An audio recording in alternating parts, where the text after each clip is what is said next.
So welcome. And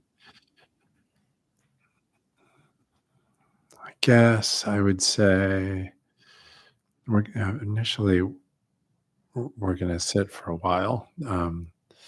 So make yourself comfortable. Make sure your lower body is feels from the waist down sort of feels balanced um, and relaxed, right? So um, if you oh, hi.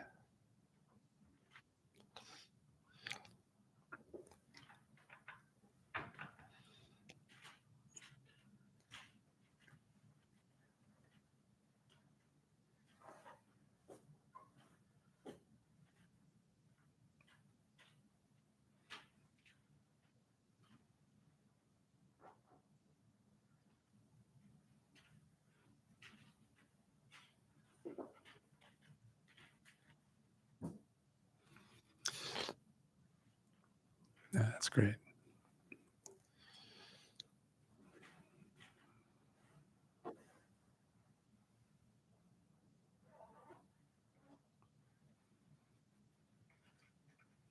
So yeah, so again, make sure your lower body feels balanced and relaxed. You should feel there's kind of even pressure on both legs. If your knees are touching the mat, they should feel like there's even pressure. Otherwise, if your knees are off the mat, that's fine. But there's a way you can check the balance of your lower body just by rocking right and left. Try to make sure it feels kind of solid, like you're really planted where you are. And the the other thing to look out for is um, interestingly the kind of twist in your hips and waist. You want to yeah,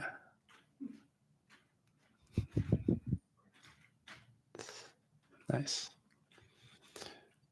You want to have a you want to kind of be centered. Your body should be facing directly forward, between your knees, right?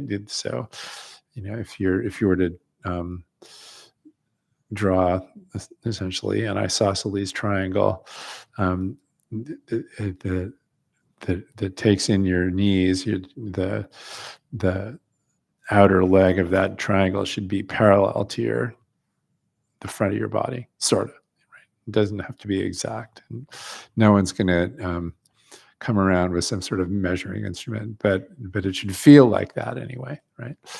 And so that, and then the other thing that happens is that often, depending on how you're sitting, your hips will have a different amount of twist in them, and it's sort of good to kind of open up your hips so that they feel like they have the same amount of twist, and that helps your knees or legs feel planted as well, right? Um, and then up above that, um, to to explore your pelvic tilt. So if you tilt your pelvis really far forward, you get one sort of crimp here. If you tilt it way back, you get another sort of not particularly helpful sensation. So somewhere in the middle there, there's a spot there's a tilt where you're not placing undue stress on your psoas muscles and upper quads, and you're not bowing your lower back, right? And your muscles, the muscles in your lower back and your lower stomach muscles can feel kind of balanced and not exactly relaxed. Those muscles need to have a little tension in them to keep you upright, but not very much, right? Um, and then it's useful to think about there being a pillar down here in your belly supporting your chest that by lifting your sternum just a little, right? And what that does is that you can, if you do that, if you just lift your sternum a bit, you can feel the way it relaxes the muscles in your shoulders and your upper back so that it feels like the skin um, at the back of your neck and between your shoulder blades is kind of, it's almost like it's falling towards the base of your spine. Mm. And it naturally pulls your head back. The energy in your shoulders is down in the sense that your shoulders are relaxed and kind of resting and out. And the typical arm position and hand position is to bring your arms around in a big circle, place your left palm on your right palm, bring your thumb tips so that they're very lightly touching, and let that mudra, it's called the cosmic mudra, rest right against your lower abdomen. Mm. If you're if you're sitting with a blanket in your lap, that's great because you can actually rest this mudra on your blanket, which is good. I used to I used to bring a towel when I was sitting zazen when I was first figuring out how to do this thing, and I would fold it up and put it in my lap, and then rest my mudra on that, and it worked like a champ, actually. um,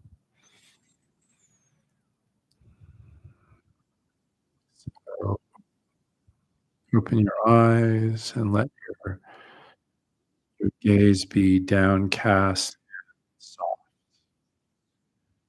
not be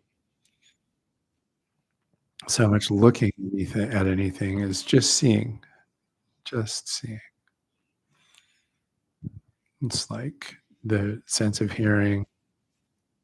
You're just you're not listening for anything. Just taking the information that comes in through your sense doors, all your sense doors. Face naturally falls into a vertical plane. Can feel like the crown of your head being is floating towards the ceiling, sort of anti-gravity device. Mm.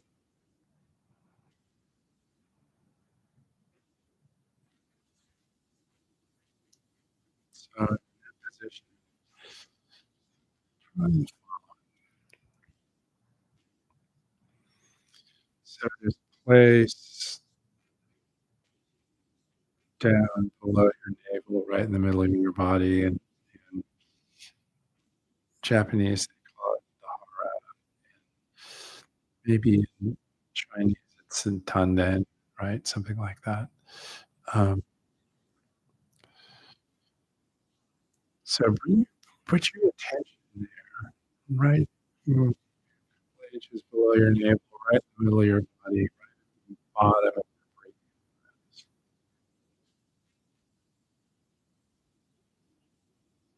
And to breathe as though breath comes into your body, it's rising up out of your heart and filling your lungs. And when you breathe out, it's collapsing into your heart. And it can help on the out breath to place a little bit of tension there. It's a this is a yogic kind of breathing. The in the in, as I understand it, I'm not an expert in yoga, but as I understand it in in yogic breathing, there's a root lock sort of in your perineal area, and this lock that in Japanese is called the hara. You also have a lock in your throat. You exploit those three when you're breathing. we don't lock our throat that much in Zazen because, 1, it's noisy, and 2, it actually wears at your throat a little bit if you're breathing deeply for, you know, an hour. But there is a sense in which you kind of gently lock your 2 lower locks, your root lock and your I forget what it's called in Sanskrit, if anyone knows. Sing So use those locks when you're breathing as a way of focusing the breath, and they what you'll discover, I think, is that if you if you do if you breathe in that way, not rigorously, but sort of gently and deliberately, um, it also tends to relax on every breath and and adjust on every breath your, posture, right? Which is good, and it makes sustained sitting much easier.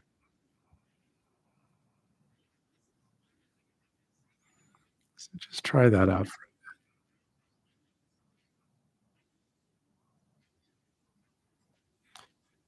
help to do it in a really concerted way for maybe 3 to 5 breaths, and then just let it go and see if you can keep your attention in your hara even though you've let go most of the tension involved.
Let's talk about framing and forming the posture. It's worth noting something, which is this.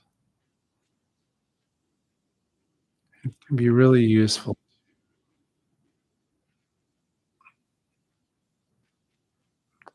to model that posture as so to head floating off the shoulders,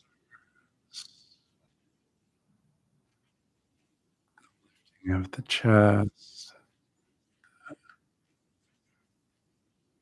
framing of the large circle with the arms and the small circle,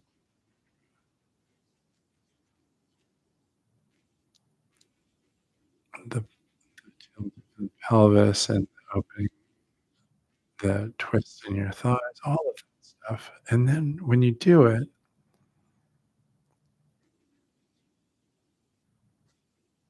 sort of implement the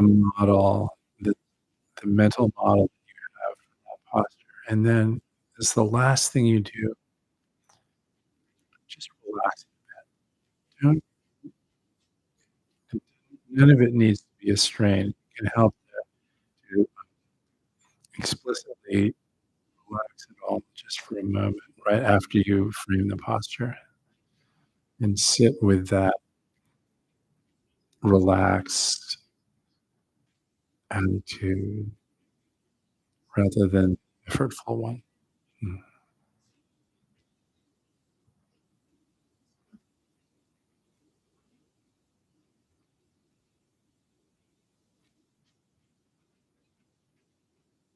Just a bit of relax.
If you notice when you're sitting that your gaze becomes narrow,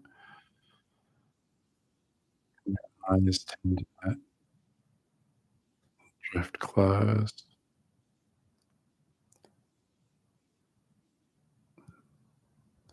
try not so much opening your eyes wide as making your gaze wide, which is to say,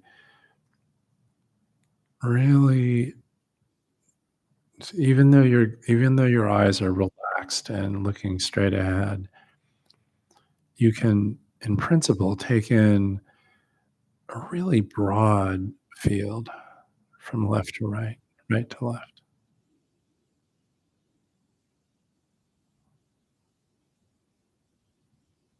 That relaxed, wide gaze has a kind of effect on the mental state that's, um, it's really worth exploring. How the position and degree of relaxation of the eyes has a powerful effect on the state of mind. Of course, it makes sense. Your visual system is a huge piece of your mental activity, but still, it's worth noticing.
There's a term in the literature of Zen that shows up pretty regularly.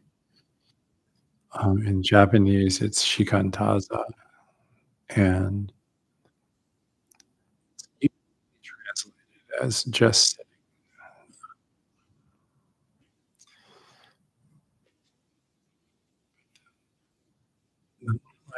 Underlying characters are pretty complicated, and it could easily be just as easily be translated as always be sitting. And in some ways,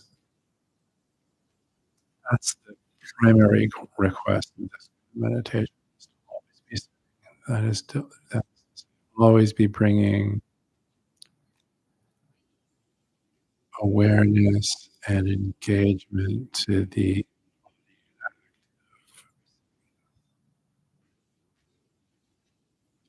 aware of the gaze, position of your lips, engagement muscle,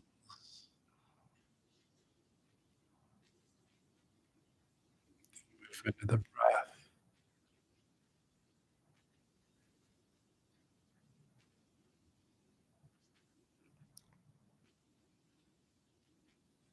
flavor, texture, activity of the mind, all of the full contents of your sensorium to always be with it.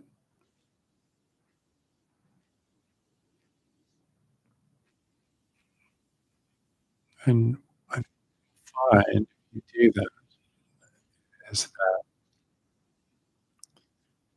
that's the key to having posture and a sitting practice that's sustainable and kind of more comfortable than you thought possible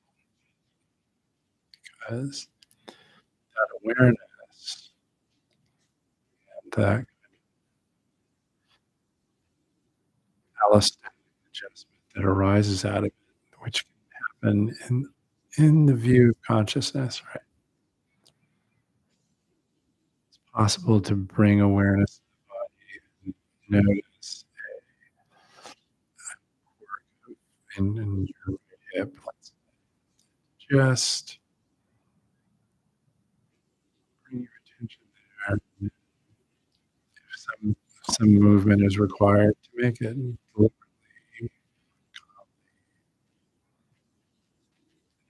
it's not doesn't involve struggle or um, even really much effort. Right? Very so the balance and liveliness of your posture is maintained for as long as you're sitting. Just to always be sitting.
just to notice here in the last few minutes of sitting with your mind, your body, think about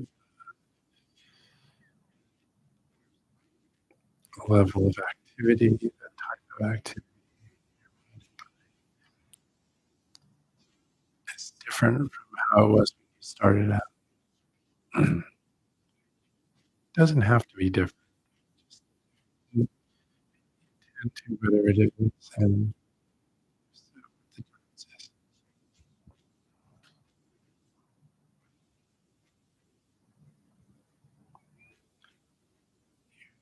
You go through kind of a trajectory with interest just to notice what this particular period is and what that trajectory has been. And any answer is good, just to notice.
It couldn't hurt to stand up a bit. Let's do that.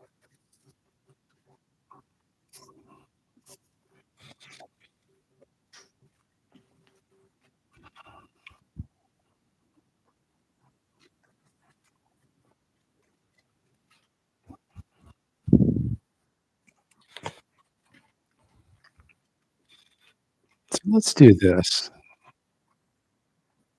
Why don't you stand up, weight evenly distributed on your feet, knees unlocked, and kind of tilt your pelvis by kind of tucking your butt in a little bit. Notice what the effect that has on your muscles in your lower abdomen, right? Your rise off your shoulders, let your shoulders relax. So here's what we're gonna do. You, any East Asian Buddhist temple, there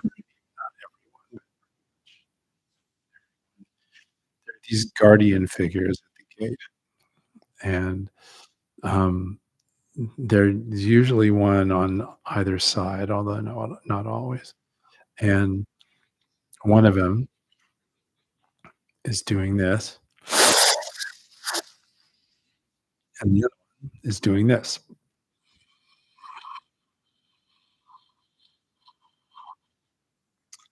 And what they're doing is they're breathing. They're doing it in this particular way, which uh, we were sort of doing, or at least that I was talking about. But so let's try for a minute, really exaggerate. Um, here's how it works. So you kind of put a bunch of tension in your hara and your the sort of muscles of your pelvic floor. So kind of clench them, and then take in a little breath, and then breathe all the way out. It's as though the there's a stone in your upper chest, and it's falling towards your aura, and it's pushing all the breath out, and you can mime that with your hands. So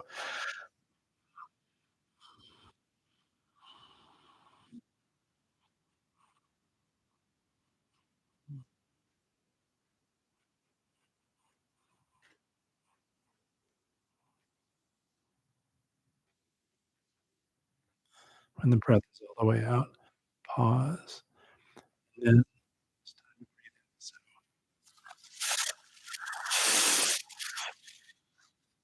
you let the tension in your belly go, and you just let the breath fill the body and raise your head and shoulders. And then again,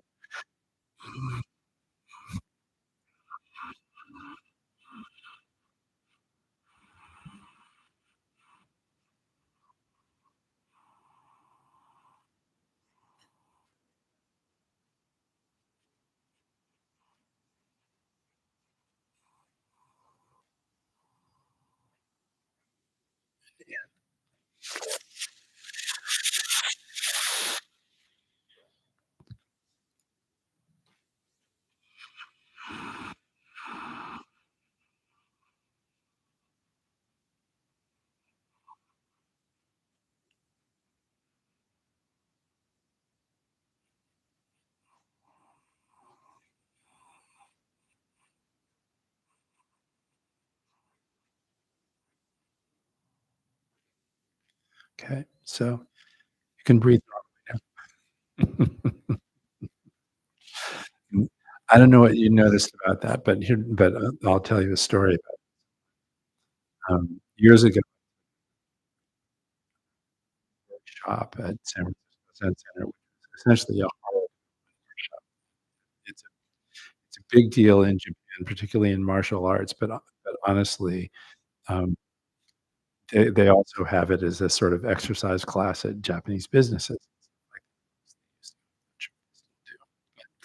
um, and it was a period in my life where, I was doing a lot of sitting, but also working as an engineer and also playing in rock bands, and so my shoulders and arms and hands were really messed up. I was lots of sort of things that felt like carpal tunnel and all that sort of thing, and I'd go to this workshop, and we would do various exercises like this for about an hour, and at the end of an hour, my all the muscles in my body were warm and vibrant, and all the discomfort was gone away.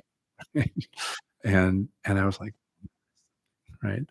Um, and you can kind of incorporate that into your everyday life in a way, and it's it's really made a huge difference for me. So, but anyway,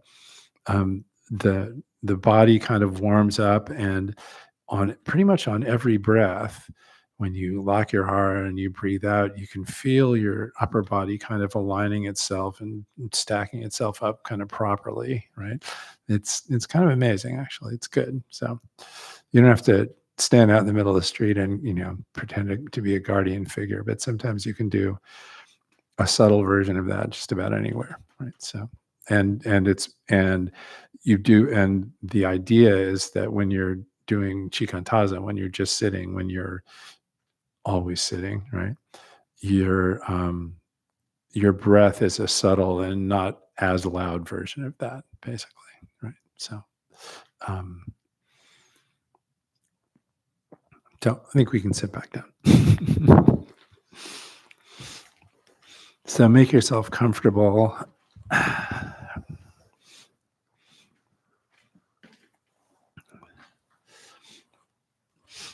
And,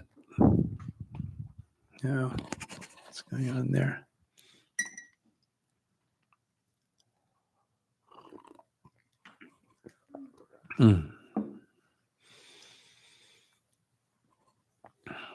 So I wonder if anyone has any questions, either about what we were just doing or any observations about what happened, or if you have general questions about Zen and Buddhism or practice, or something about your practice, anything.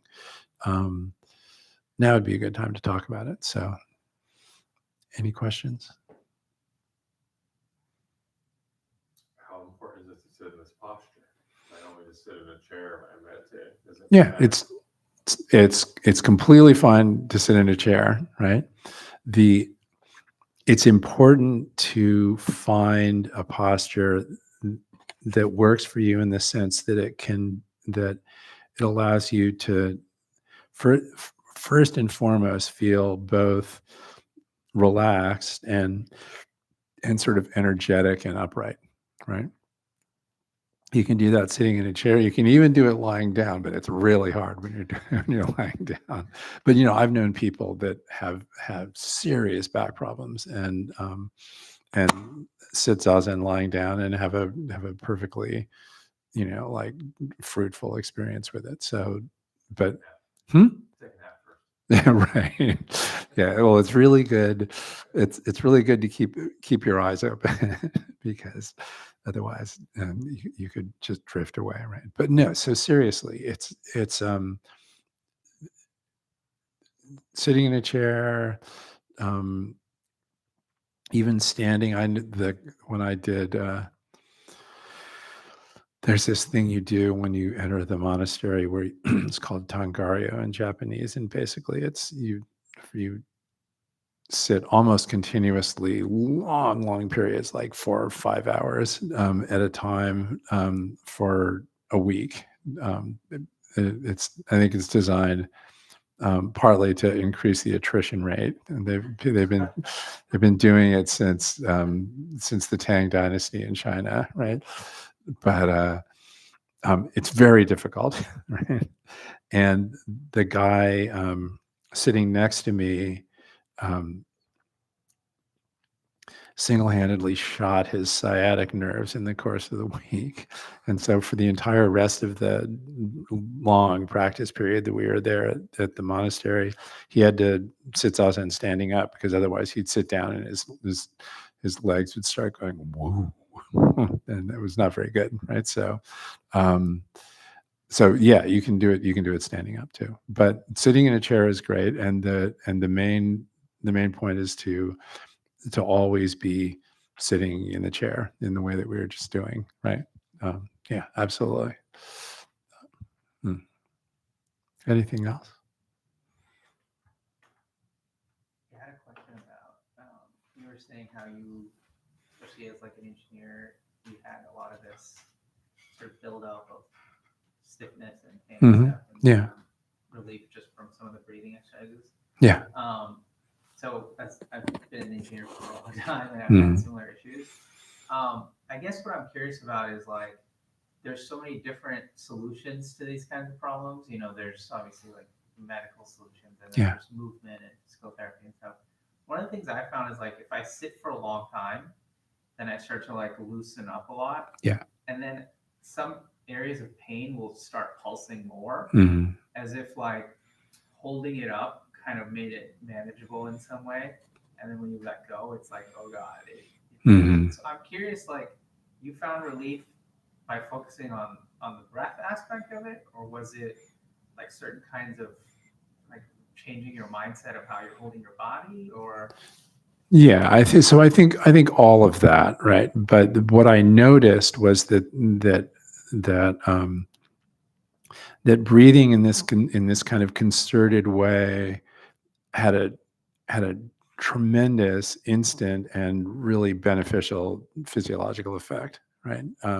I don't really know why, but you can guess, right? Like you oxygenate everything. There's a certain like um, tension and release rhythm in the muscles that kind of warms them up. Your circulation gets better, and so on and so forth. All of that, right? But the other aspects of it have to do with other things, with things that you're talking about, like when you experience the request, both when you're sitting and um, when you're, hacking, right?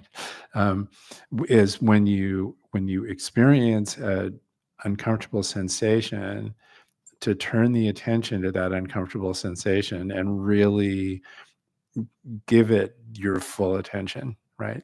And and that happens when you're sitting zazen too. If you sit in a retreat for a week, you're guaranteed to have some discomfort. There's nothing you can do about it, right? So you bring your attention to the discomfort.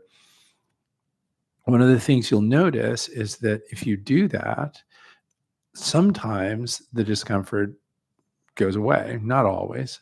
And quite often it shifts around, and you start to notice that discomfort has multiple aspects and states, right? And then the last thing that happens is that sometimes it can actually, that attention can produce insight about the nature of the discomfort and how you can make it better, right? So um, that's one part. And then the other part is when you um, when you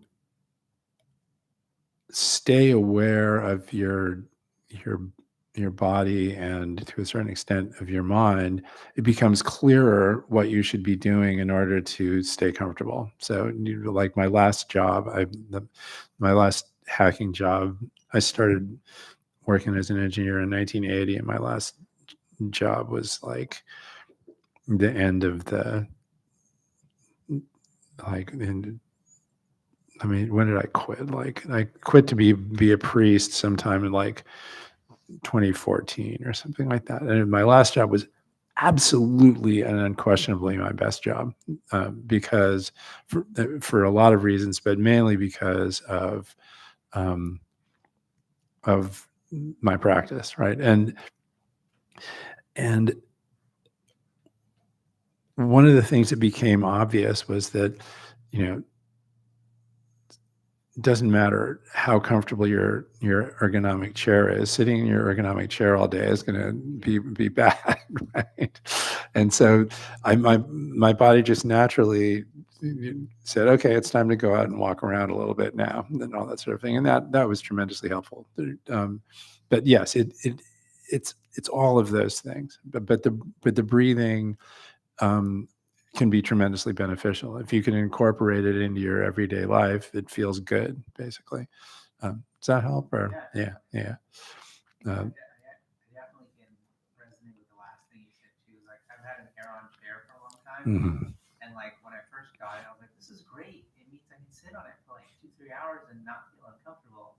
And I realized that just made it so that like my neck takes all of it, and my back and everything is fine. So now I switched to this like the little rocking thing. Yeah. It's been a lot better. Cool. But anyway, yeah, thank you Yeah. so much. Yeah, totally. Yeah, for a while, I don't know if you've ever seen these things. There's a chair it's got a kind of ring stand, and then it's kind of a mushroom, and it Yeah. pivots. Is that the thing you're talking No, I about? have Or? one where it's like a stool and then it has these things for your knees. Yeah. And I Those are like good. that because basically I feel the strain in my hips Yeah. and knees after a little bit. And then I'm like, oh, Time to this is when I'm move. supposed to like get up and stretch. Yeah. And I'm like, this is good. Yeah, totally. No, that's exactly right. Yeah. Yeah. I mean, my first job, I built the the sort of AI part of a CAD system on green screen terminals. And it was the writing was so big that I could even put my feet up on the desk and lean back, put the keyboard on my lap, and still see the screen, which is great, right? But after that, my next job, everyone was working on like Sun workstations, and the print was really small, and that was the beginning of this thing where particularly my psoas muscles just really got screwed up from like the weird uncomfortable position you have to be in to hack 14 hours a day or something like that. So yeah, absolutely. Anyone else? So could you say more about the hara block? Because I find it very difficult to maintain attention on that specific point in the body. Mm-hmm. It's because I think, at least for me this time, the body kind of begins to relax very, very quickly. Mm-hmm. So it's not possible to keep your attention at any specific point. Mm-hmm. Yeah. Yeah. I mean, it's a,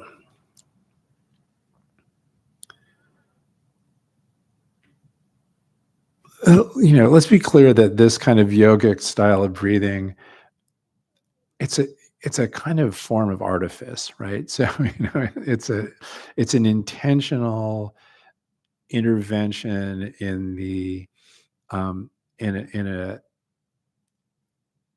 a semi-autonomic process, right? Because you can be totally involved in reading a book and you keep breathing, right? Which is good, right? But you can also interact with your breathing and change it, right? And so it's a particularly good example of the kind of thing that Zazen in general is designed to help with, right? Is the ability to be in the midst of your life and live it completely, and bring a sort of broad receptive attention to it all, and at the same time, make decisions about it in a moment by moment skillful way, right? So with respect to the breath, right, generally speaking, when you're meditating, you don't want to do anything really extreme, but it can help initially to when you sit, maybe to do 3 to 5 really concerted breaths. So you bring your attention and place a little tension in your hara, right? So that's slightly tightening your lower stomach muscles, maybe tightening the muscles in your pelvic floor a little bit, and then breathe out with that. And again, the visualization is your breath is collapsing into your hara and emptying out your body, and you can feel it kind of emptying out your body, right? And then when you turn it around, you let go of the tension, you pause a bit, you let go of the tension, and you let the breath come in and feel it fill the body. And if you want to visualize it even more in a more complicated way, the breath climbs up the back of your neck, lands here, and then falls down the front into your hara and leaves the body, right? So that's about as complicated as the visualization needs to get, right? But then it's okay once you've sort of established that a little bit, and you can bring some awareness to this place. It's okay to just breathe at whatever rate and depth you want to breathe. Over time, it turns out that it's beneficial to do a subtle version of that concerted breathing, even kind of continuously, right? It's good for your posture. It's good for your body feels more relaxed and comfortable while doing it. But but the main point is that it's not a requirement. It's just an anchor and an aid to sitting. That's all, right? The other thing that happens pretty much to everybody who tries this is that they go through a period of struggling with it, because basically there's this subtle dynamic relationship between awareness and control, right? So you're aware of your breath, and you want your breath to be a certain way, and it can turn into a struggle, right? No, I must breathe in this way, and you can also turn into kind of overworking it. I once did a retreat where I sat for 7 days, and I was really overdoing this this kind of breathing, and I would breathe out all the way out, and then I would pause for a really, really long time, and then let go of the tension in my hara and let the breath come in. And also during the same retreat, I was eating very little, and after about 3 days, I was just thrown into the pit of hell. I was, I was sort of anoxic and sort of starving and all the rest of sort of thing. And I had this sort of radical break where I was, I was very agitated, and my mind was full of these horrible images, and it went on and on and on. I really kind of hated it, right? And so after a few days of that, I was like, okay, stop with the breathing, eat a lot, and see what happens. And sure enough, by the end of the retreat, I was, happy as a clam or something like that. So it's easy to overdo it, but if you the kind of the effort that you make with respect to your breath ideally tails out to no effort at all, right? In the long run. And what you realize is that nobody's actually controlling it, right? You may be doing these, maybe there's this sort of procedure that you're doing, but there's really not any center of control around it. Does that help at all, or what do you think? Absolutely. Yeah. Cool. What time is it? 10 after. Any other questions? What instrument do you play? I used to be a guitar player. I still sometimes play, but I haven't done it very much. I played in a signed rock band from 1990 up through the mid 90s, and then played in unsigned bands for somewhere between 5 and 10 years on either side of that. So I played a lot, actually. And my last round of it was when we moved away to Italy for a while because I had a job there, and then we moved back in like 2007. And when I was back here, I was playing in well 3 bands, but the most disparate ones, I was playing in a free jazz band, and I was playing in an alt country band. And it was great. It was really, really good. And then I was, I was now essentially I had a family of 4, and I was working really, really hard as an engineer, and I was trying really hard to get enough time to practice. And I also became a kind of obsessive cyclist, and I realized that I had to drop something, and that the thing that made sense to drop was playing in bands. So I stopped doing it, but I miss it a lot, actually. Do you play? I play hand drums. Cool.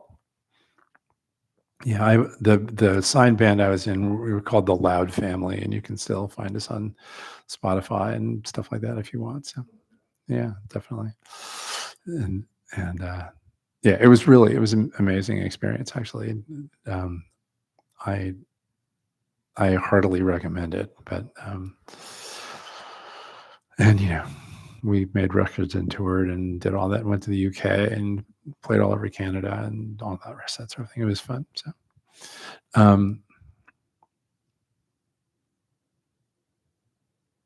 Well, I guess so. Now I get to ask all of you a question, and the question is: did you make any vows, resolutions, or other things around the new year? How about you? Not really. I don't really like making resolutions. Yeah. I do a sort of looking back at the Mhm. year and sort of do like a review of that, and then I'll write some sort of a note to myself. Mhm. There was one thing is I knew that this year would be really focused on something that I was dreading, and I found a way to switch my attitude around it. Cool. That's good. Nice. How about you? No resolutions, no vows. That's not for me. Nice. But I definitely do recognize and commit to certain areas in my life that I need to pay attention to, Mm-hmm. bring my attention to, Yeah. and and struggle and ask for help when I fall off the wagon. Right. Yeah. But Nice. actually, I did have another question. Great. Yeah. Go ahead. Which was, so how to deal with like a lot of kind of a mixed bag of feelings that begin to arise, which is like, oh, Yeah. just a lot of sensation. Yeah. So most of the sensation was mixed, pleasant and unpleasant. Mm-hmm. So it was coming up very, very quickly. So there wasn't a lot of like space in between to actually figure out what was happening. Yeah. So Yeah. Well, yeah, definitely. I mean, you know, the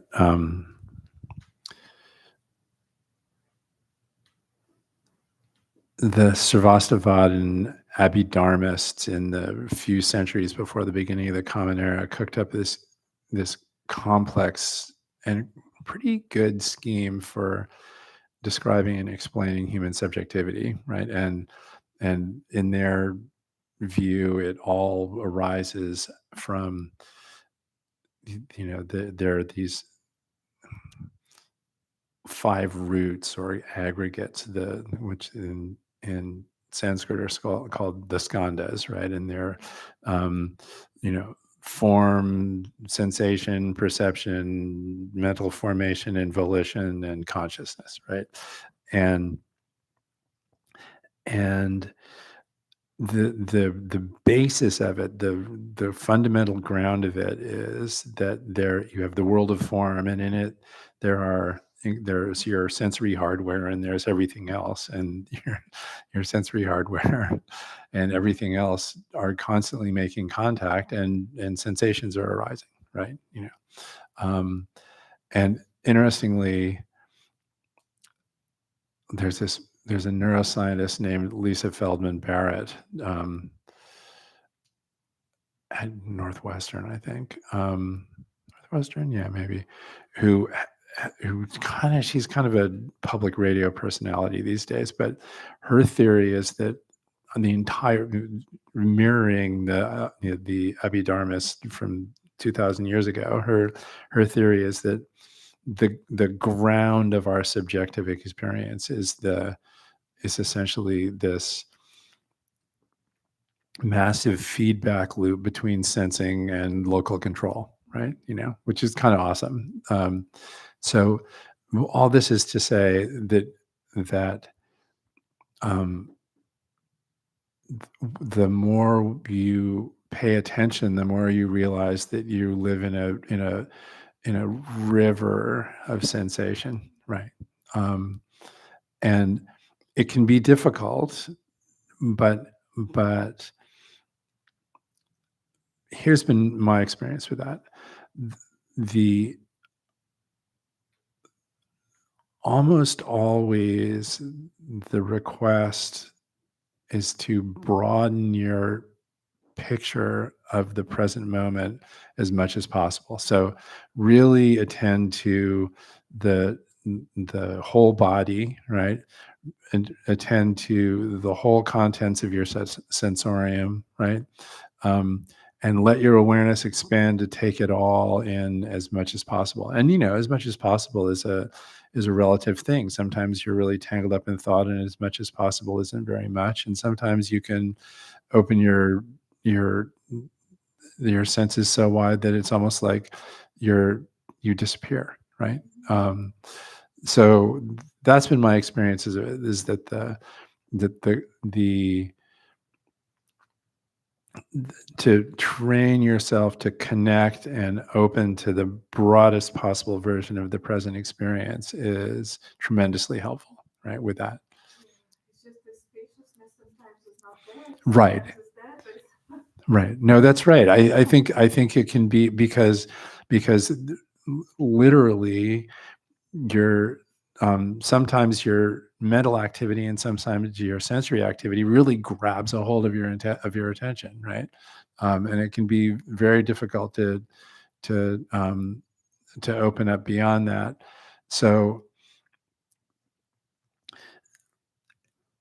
everybody also needs to develop their own way of stepping back, right?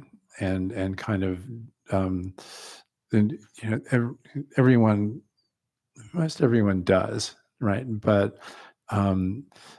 if you have sensations that are that are difficult and overwhelming, and opening to them just makes it more difficult, then work out a procedure for stepping back. Here's an example. So um, I used to have a student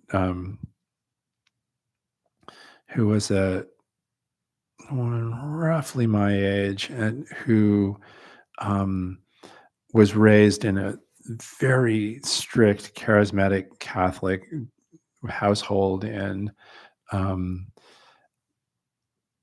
in DC, and her dad was a sort of political operative, and she had a pretty difficult time, and she moved to the West Coast and did a whole bunch of stuff, and we would meet roughly once a week, and practice together and so on and so forth, and talk, and I would say things like I just said to you, just open to the present experience, and she would go away and she would come back looking like she'd been run over by a truck, right? and I realized that what was going on was that she had these. It wasn't so much sensation in her case; it was like thought patterns, and the emotional drivers of those thought patterns were very difficult and very hard to pull yourself out of once you're stuck in them, right? That happens to everybody sometimes, but she was a particularly strong case of that, and so we worked together on a procedure that she could use to kind of step back from that. And what she discovered was that if she just called on her Catholic background, and when this started to happen, she would literally say to herself, or out loud, maybe even sometimes, "Get thee behind me, Satan." And it worked. It would sort of settle her down enough so that she could start it up again, basically, right? So something like that, right? You don't have to say that, but it's more that kind of approach is probably more helpful for thought patterns, as you said. yeah, Yeah. yeah. But you can a similar thing with respect to sensation is find a place in your body where you're not disturbed and put your attention there, right? Yeah. Find. Forgetting to do that. Yeah. Well, the first thing is remember.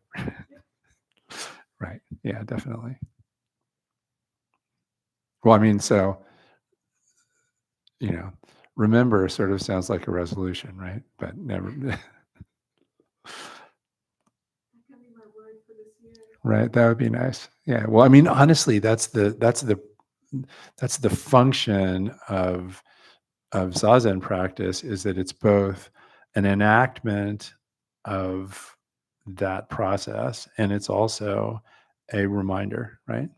it installs a reminder to connect, right, and be present with the largest possible picture of the moment, right, including the parts of your body that are not agitated, right. So, any other resolutions?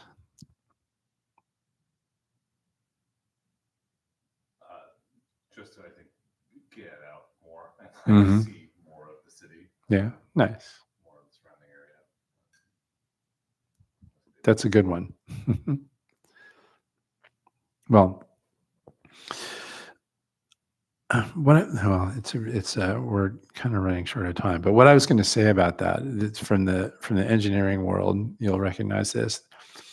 There used to be back in the day when I was in grad school, the model for software engineering was that you would get analysts together and they would study the problem, and they would build a model for the problem and a model for the solution and a plan that and the models were often done in some graphical modality or something like that, and a plan whereby other people, the workers, could implement that plan, right? And often these plans were very long term, and the projects were a year, 2 years, 5 years, right?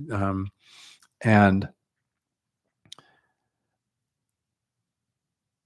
if you've ever worked in the engineering biz, you'll recognize that it was a total disaster, right? People pretty much always built things that they didn't want, and built things that didn't work, and um, built things that were clunky and horrible. And it's amazing the whole world didn't just melt down, right?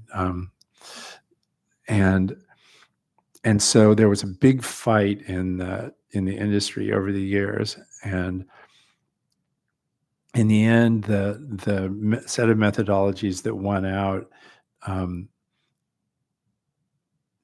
didn't, as a general rule, recognize timeframes of development longer than something like a week to 10 days, right? So you'd have a sort of rough idea of what the project was, but you'd pull up a little goal and you'd say, we can do this in a week to 10 days, and you'd do it, and then you'd hold it up and say, is this what I wanted? And if the answer is yes, then you hold up the next thing. If the answer is no, you back down and do it again, right? And that methodology is famously called the agile methodology, right? And essentially, okay, it might sound a little cheesy to say this, but Buddhism in general and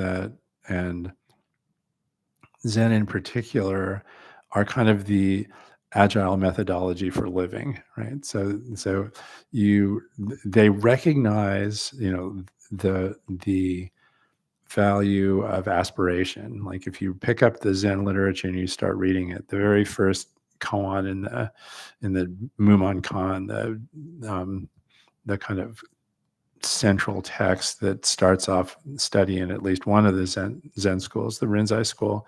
The very first thing, so it's the koan is the one where a monk asks this very famous Tang Dynasty Zen teacher named Zhao Zhou, says, "So, does a dog have Buddha nature or not?" And Zhao Zhou says, "Not," which in Chinese is "woo," which sort of sounds like a dog barking, right? And in Japanese is "mu," and so "mu" is like the core of the initial study in the Rinzai school, right? But that's a great way to study. But the what I was going to say was that in the commentaries by the author of this collection, in Japanese, um, his name is Mumon, right? And that's why it's the Mumon Kan. He says, when you need to break through this barrier, right? The barrier of this story, right? And if you break through, you can you can see through Zhaozhou's eyes, and you can walk along arm in arm with the great, the patriarchs of Chinese Zen, or the Chinese Chan, right? And he says, who doesn't want to live like that? Okay, so all you got to do is study this thing, right? So they recognize the importance of aspiration and goal setting, but they're very particular about how pursuit is almost always a barrier, right? Because you can get um, so taught, you can so be grasping after some goal that you fail to notice what's actually going on, right? Which is just like the waterfall model, the bad old days in the engineering world, right? And so the idea is that you keep you might hold your aspiration in front of you kind of lightly, but mainly the request is just it's like we were saying, it's just to be present with what's happening now and respond as skillfully as possible to what's actually happening, as opposed to what you think should be happening, what you want to be happening, what you'd like to be happening in the future, et cetera, all of that, right? And you go, you try something, right? You hold it up and you go, is that what we wanted? And if the answer is no, you fix it, basically, and you just live that way, right? And if you make vows and resolutions, it's probably a good idea to have them reflect your deepest intentions, because otherwise,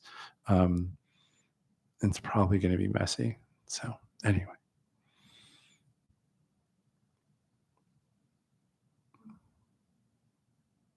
So happy New Year. Yeah. All right. We're about done for tonight. Thank you so much for coming in. I really appreciate it. It was great. So have a great night.